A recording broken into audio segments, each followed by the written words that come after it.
Welcome to Hakka Happy Hour with Jay. Today we're gonna take a break from the jokes and talk about something serious. The 76th anniversary of the 228 incident. Just kidding! We will still make jokes, but do it while discussing this significant event in Taiwanese history. So, on this day, we remember the lives lost and the sacrifices made during the 228 incident. It's a solemn occasion to reflect on Taiwan's progress in the past 76 years.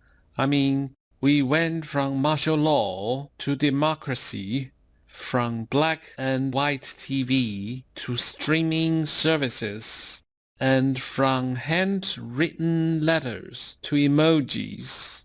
What a time to be alive. And now, ladies and gents, get ready for some 228 and Hakka-themed jokes that will have you rolling on the floor. Whether you are a history buff or love a good laugh, these jokes will tickle your funny bone. And for your first joke, we have one perfect for anyone who misheard a party invitation. Get ready to laugh as we ask, why did some foreigners in Taiwan think the 228 incident was funny? Because they heard it was a 2 to 8 party and thought it was a karaoke event. Can you imagine their surprise when they discovered it was a significant event in Taiwan? But hey, we can't blame them for the misunderstanding. Who doesn't love a good karaoke party? For foreigners in Taiwan, the main beef about attending a 228 themed party is deciding what to wear. Do you go for traditional attire or a more modern look? It's a tough call, but just remember to dress to impress. And speaking of parties, did you hear about the Hakka who threw a party for the 228 incident? It was a potluck, but everyone brought the same dish, Lei Cha, and hey, at least they didn't have to worry about anyone stealing their food. I love a good bowl of Lei Cha, but I don't think I could eat it every day for a month, let alone for an entire party. But for the true foodies out there, the Lei Cha is a foodgasm waiting to happen. Alright, let's talk about the Hakka language for a moment. While I can speak it like a pro, what's even more critical is language awareness and appreciation. In that regard, Yang Changzhen, Minister of the Hakka Affairs Council, deserves serious credit. Did you hear him quote Pan Fangge's Taiwan's Soul Day in Hakka? That shows a deep understanding of the language's importance in Taiwan and a commitment to preserving it for future generations. Quoting Taiwan's Soul Day in Hakka also pays homage to the Hakka literature and culture. It acknowledges their significant contributions to Taiwan's history. It's a beautiful way to honor the past and celebrate the present. And who knows what kind of progress we will make in the next 76 years. Maybe we will have a robot to teach us to speak Hakka fluently. But until then, let's continue to appreciate and promote the language in all its forms. And back to Pan Fangge, the Hakka poet who used her writing to voice Taiwan's freedom and criticize politics. It's inspiring to think that one person's words can significantly impact.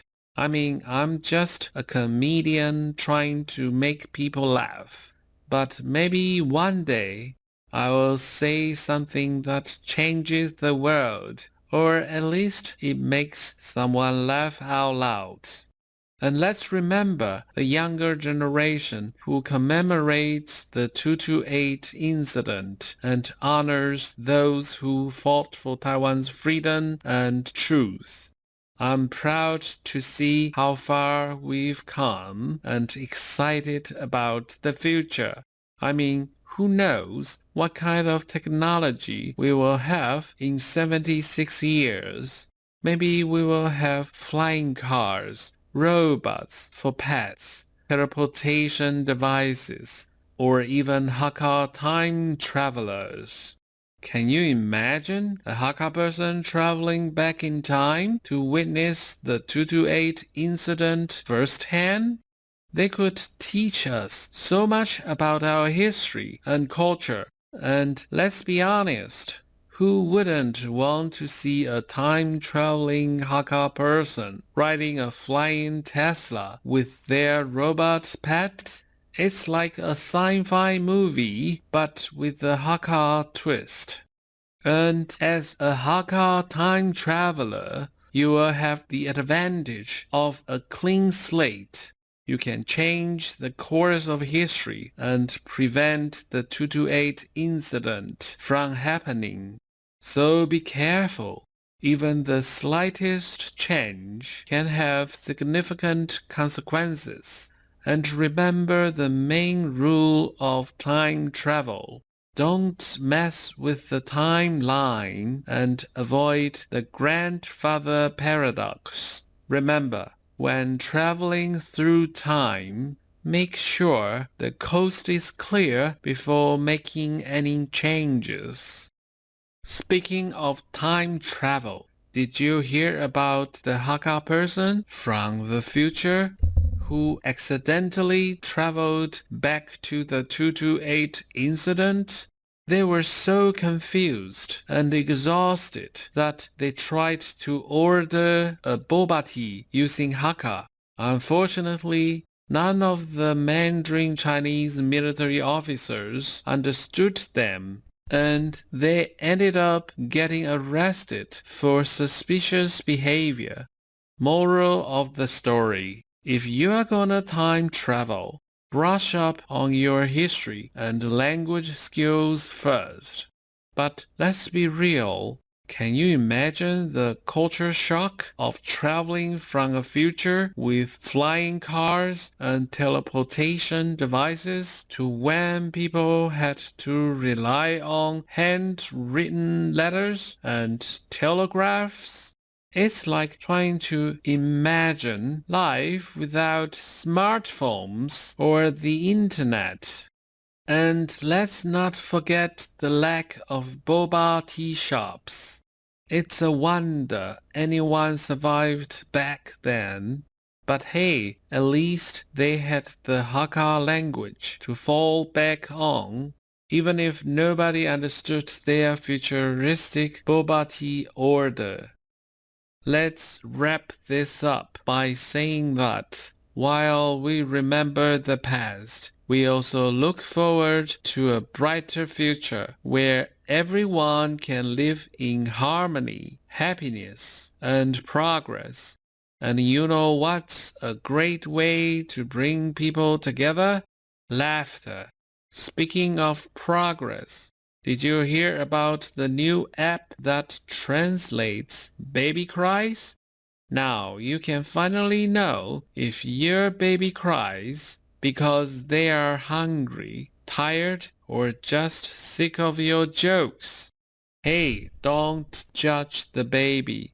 They have impeccable taste in humor. So, there you go. Let's raise a glass or a cup of boba tea to progress, technology, and a brighter future for all. And if all else fails, at least we can still rely on the power of laughter and baby cries to bring us together. And remember, don't cry over spilled boba tea. Just order another one. Okie dokie. Thanks for tuning in and see you next time.